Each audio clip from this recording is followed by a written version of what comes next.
जय हिंद। आज हम बात करेंगे कि कोल माइन रेगुलेशन 2017 को कैसे लाया गया कोल माइन रेगुलेशन 1957 के स्थान पर। तो इसके पहले हम थोड़ा समझ लेते हैं कोल माइन रेगुलेशन 2017 के बारे में और फिर इसको समझते हैं।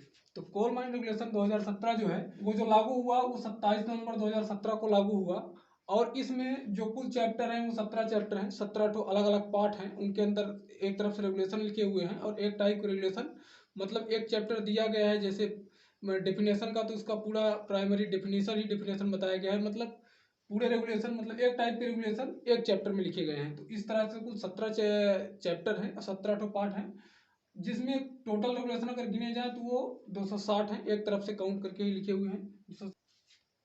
अब दूसरी बात आती है परिवर्तन के कारण की, क्यों सीएमआर 1957 को सीएमआर 2017 में परिवर्तित कर दिया गया, क्यों? तो उसके लिए पहली ये थी कि जो पुराना सीएमआर 1957 था उसमें जो सूचना भेजने के लिए जो साधन उपयोग करने के लिए कहा गया था, तो वो साधन फैक्स और पत्र थे। अब ये जो सीएमआर 2017 है उसमें ईमेल को भी जोड़ दिया गया है, क्योंकि पहले क्या था, फैक्स और पत्र ही थे जब ये सीएमआर 1957 बना था, क्योंकि उस समय ना मोबाइल का आविष्कार हुआ था ना ईमेल का आविष्कार। ईमेल का आविष्कार तो 1978 में हुआ है। फिर सेफ्टी लैंप रूम में धूम्रपान के लिए प्रतिबंधित नहीं किया गया था। जो सीएमआर 1957 था उसमें ये प्रतिबंधित नहीं था, जो कि सीएमआर 2017 में प्रतिबंधित कर दिया गया है। तीसरी चीज, जो पहले क्या था कि माइंस जो थे उतने मैकेनाइज नहीं थे, सभी में बोर्ड एंड पिलर से ही जो खनन का कार्य होता था, तो कोयला निकालने का कार्य किया जाता था। वो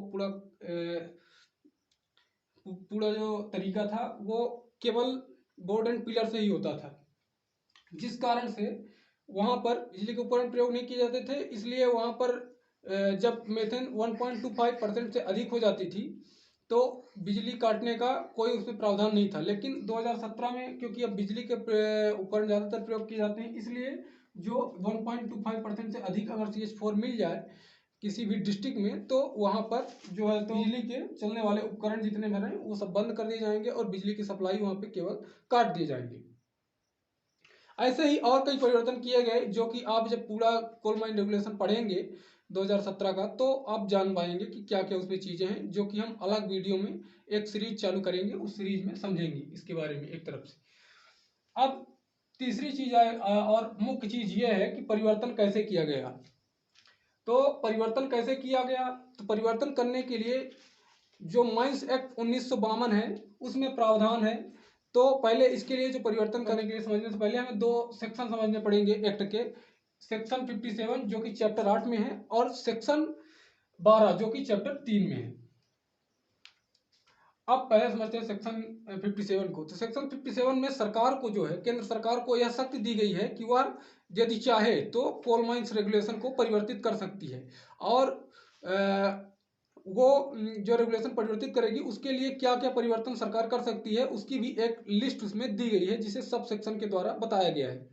उसमें 28 सब सेक्शन है टोटल, जिसमें एक तरफ से वो लिस्ट दी हुई है। यदि आप सेक्शन 57 पढ़ेंगे तो वहाँ पे आपको ये लिस्ट समझ में आएगी और उस लिस्ट को अभी आप रफली समझ लीजिए। पर जो है केंद्र सरकार को कानून प्राप्त है कि वो रेगुलेशन को बदल सकती है। अब जो सेक्शन 12 है उसको समझते हैं। सेक्शन 12 में क्या है कि एक कमेटी बनाई जाएगी जो कि यह देखेगी कि रेगुलेशन कैसा मतलब प्रभावी ढंग से लागू हो रहा है या नहीं, रेगुलेशन में क्या क्या कमियां हैं, इन सब चीज़ों पर नज़र रखेगी। तो वो उस कमेटी का एक कार्य और भी है कि वह अगर रेगुलेशन को बदलना चाहे वो सरकार से सिफारिश कर सकती है और सरकार उस पर अपने सेक्शन 57 में प्राप्त अधिकार का इस्तेमाल करते हुए नया रेगुलेशन बना सकती है। तो जो कमेटी उसने 2011 में सरकार से सिफारिश किया कि रेगुलेशन को बदला जाना चाहिए, रेगुलेशन को एक अपडेट की जरूरत है।